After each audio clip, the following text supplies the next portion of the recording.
Hello students, प्रथम कोटि की अपक्रिया के लिए वेग स्थिरांक का व्यंजक क्लास 12th की केमिस्ट्री का दूसरा चैप्टर रासायनिक बलगतिकी के चैप्टर का है।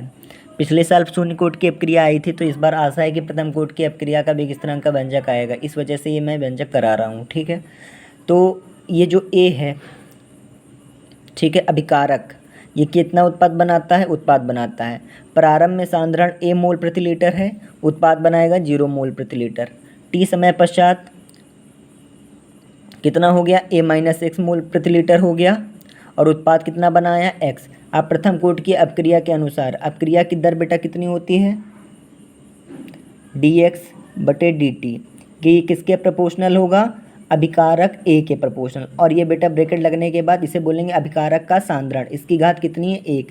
तो इसे ही तो प्रथम कोटि की अपक्रिया कहते हैं कि एक घात के अनुपाती होता है। तो जब ये बेटा हम लोग प्रोपोर्शनल का साइन हटाएंगे तो हम लोग कांस्टेंट के लगा देंगे। क्या लगा देंगे? सॉरी, कांस्टेंट के। ठीक है, और ए का मान आप लोगों ने देखा है कितना आपको दे रखा है? ए माइनस एक्स। ठीक है, तो मैंने इसकी जगह मैंने क्या लिख लिया ब्रैकेट में? ए माइनस एक्स। ठीक, तो मेरे ख्याल से आपको समझ में आ गया होगा।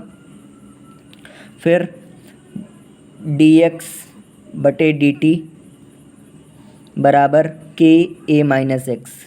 ठीक है, अब ए माइनस एक्स और डी एक्स को हम एक तरफ ले लेते हैं। डी एक्स ए माइनस एक्स एक तरफ और के डी टी एक तरफ। इसको मैंने समीकरण 1 मान लिया। अब मैंने लिखा दोनों पक्षों का समाकलन करने पर। ठीक है, तो इंटीग्रेशन, ये बेटा समाकलन का साइन है, डी एक्स बटे ए माइनस एक्स इंटीग्रेशन के डी टी। ठीक है, इसका इंटीग्रेशन करेंगे तो माइनस का लॉग ए माइनस एक्स आता है। कितना आता है? माइनस का लॉग ए माइनस एक्स। के एक अचर राशि है, इसका इंटीग्रेशन नहीं होता, इसीलिए 1 डी टी। तो माइनस का लॉग ए माइनस एक्स मैंने 1 डी टी का किया, जिसके सापेक्ष हम इंटीग्रेशन करते हैं। अगर मान लो यहाँ पर x होता तो केवल x आता, t होता तो यहाँ पर क्या आएगा? t आएगा। 1 डी टी का इंटीग्रेशन किया तो t आया। फिर कांस्टेंट मैंने समाकलन का नियतांक लगा दिया c। ठीक है, ये समीकरण 2 हो गया।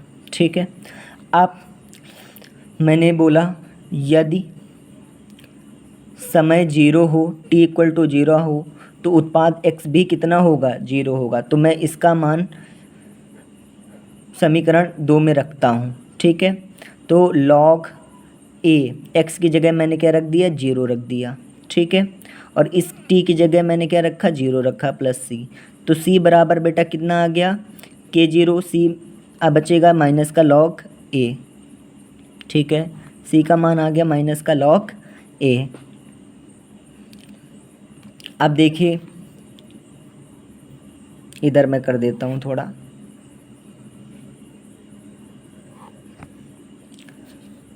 सी का मान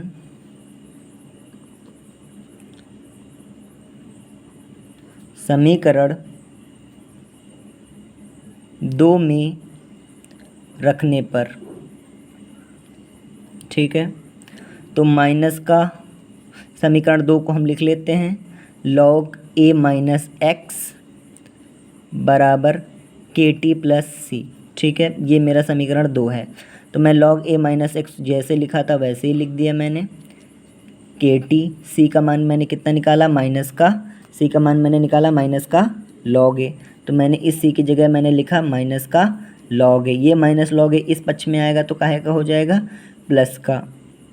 लॉग ए माइनस का लॉग ए माइनस एक्स। ठीक है, लॉग में बेस 10 लगा लीजिए, लॉग बेस बराबर के टी। अब के एक वेग स्थिरांक है, मैं के टी को इस तरफ ले लेता हूँ, लॉग बेस ए माइनस का log base a minus x. तो मैं क्या करूँगा? आपने फार्मूला पढ़ा होगा लॉग एम इंटू एन का फार्मूला। मैं इधर ब्रैकेट में बता देता हूँ कि log m minus log n, इस कंडीशन में कोई फार्मूला लिखा होता है, हम इसको लिख सकते हैं लॉग एम बटे लॉग एन। ये इसका फार्मूला होता है। ठीक है, तो आप देख पा रहे होंगे ये वाला जो स्टेप है, इस वाले स्टेप पे बेस्ड लिखा हुआ है। तो मैं इस स्टेप को इस वाले स्टेप के तौर पर लिख लूँगा के टी लॉग बेस ए बटे ए माइनस एक्स। ठीक है, प्रारंभिक सांद्रता, ठीक है। अब के को वेग स्थिरांक को रोक लेते हैं, टी को इसके नीचे भेज देते हैं बटे में, तो log बेस ए बटे ए माइनस एक्स। और बेटा जब ये बेस ई हटाते हैं और बेस को हटाकर 10 जोड़ते हैं तब हम लोग 2.303 का मल्टीप्लाई कराते हैं, 2.303 टी और बेस की जगह हम लोग 10 यूज़ कर लेते हैं, ए बटे ए माइनस एक्स आ जाता है। मेन डेरिवेशन का जो सूत्र है वो यही है, मैक्सिमम फार्मूले इसी सूत्र से हल होते हैं, मतलब मैक्सिमम फार्मूले नहीं, मतलब मैक्सिमम सवाल। ठीक है, आज के लिए इतना ही, मिलते हैं एक कल नए वीडियो के साथ।